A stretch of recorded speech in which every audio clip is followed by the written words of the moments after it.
this is going to be a bit of a word jumble, but it's hard for the human mind to conceptualize what you're saying. This idea that it's almost blending objective and subjective.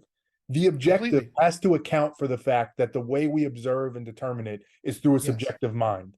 It doesn't Yes. mean that it's no longer Yes. objective. It's just accounting for that in it. Exactly. Exactly. There was a fact whether or not dropping dropping this D20, my giant D20. There's a fact as whether or not this is going to fall on the table, right? We don't know yet. I have a subjective judgment. I'm 99.9 repeating to infinity sure it will fall at least and bounce off the table, and probably bounce off the table with that much trajectory actually. Mm-hmm. Mm-hmm. There is an objective truth to that. And but that objective truth, let me say it this way, and let's see if you agree with it. Because what the person that's on that other level would say is like, well, if we're being honest though, you don't know. Like maybe there is a God, and maybe right before you drop that piece, God's going to snap his finger and turn off gravity, and that thing is not going to fall. Yeah. We couldn't say for sure that, but I think what you're saying is the best information that we have right now, empirically looking back at history, what we are aware of right now, the information, the knowledge, the concepts that we exist, the ideal answer is that is not going to happen and that die is going to fall. And there's a weird blending there of like, it's possible it's not, but at the same time, the objective answer is that it's not. And that's a weird thing. Like I almost can't say that in a way that my mind wants to accept it, but at the same time, I get it. Does that make any sense? It makes complete sense. Everything you said there makes complete sense, because the other thing I say, so I've written this down in 2 books. The first book was called The Zombies. The second book is called Tao Agathos, the path or method to the ideal. The Tao Agathos is the positive way of talking about it, the way to get everyone involved and happy about it, and making a positive case for it. The Zombies is where I made a negative case for every other concept of morality and used Aquinas method and showed how they all made no sense, and this is the only one left that's possible. And in that book, I say, sorry, I lost my train of thought based on what you had just asked. It was like the blending of the objective with the subjective, even though like God could snap his finger, or it could snap its finger and turn it off. Evidence empirically, all this stuff tells us that's not going to happen. That's kind of the thread we were on. I don't know if that helps you, but no. And so, I mean, that's all we have to work with, right? And that's all humans are going to make judgments on anyway. And it's only the reason why you thought it was really hard for you to say that, and it felt weird to think it, is because we're infected with a mind virus. The human species has been infected with many mind viruses, but this is the most dangerous one. It's called morality, capital M, right? And it thinks that morality is something called objective prescriptive. And this has been the default position you've been arguing from the entire time without even noticing. You thought that morality had to be objective, and because we can never get there, we can't have it. And you also thought that it had to be right or wrong. It had to be prescriptive. This is what philosophers have been trying to do for the last 5,000 years, and they can't get it because it's a mind virus. It's virally seductive to boss people around. It's virally seductive to tell those bullies who beat me up not to do it, and this is why. It's virally seductive to be, I'm a priest or whatever, and I run this society, and you must do what I say. That's very seductive to do, right?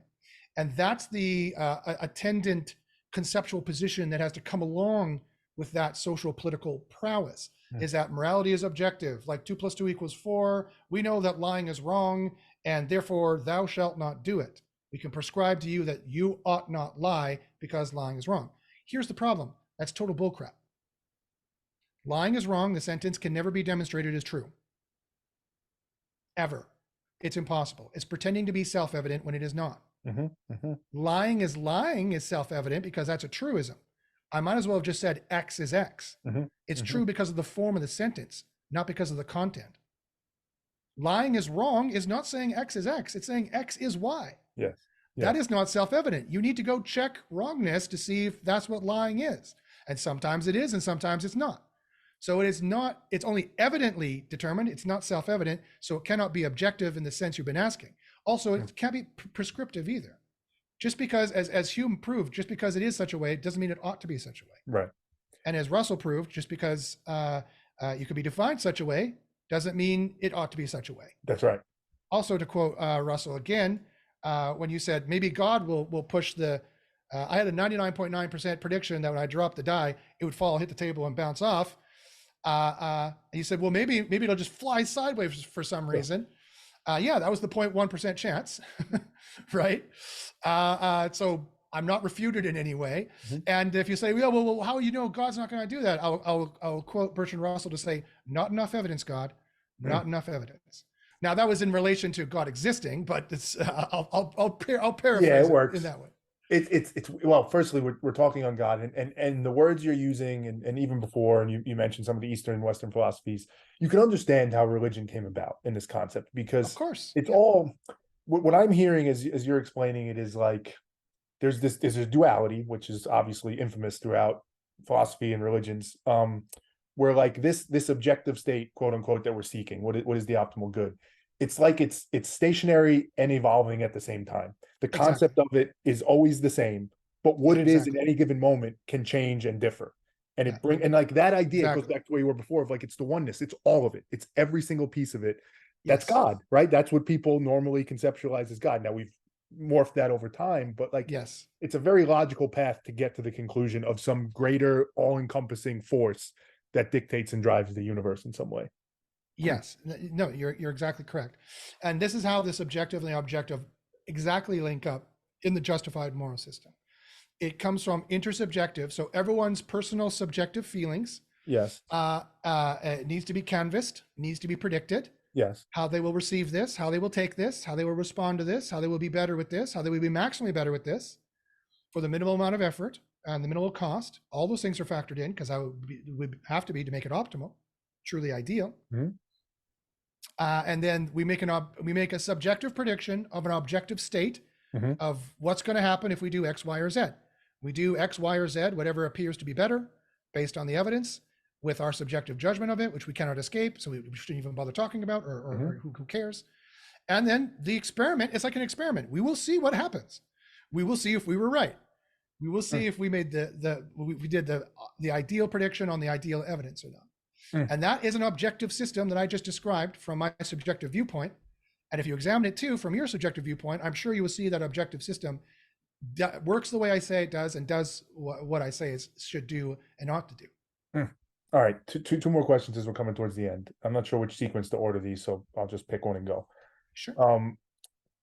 Is it so everything you're laying out here, I think there's a very rational, logical case to understand, very much in the vein in which we've been talking.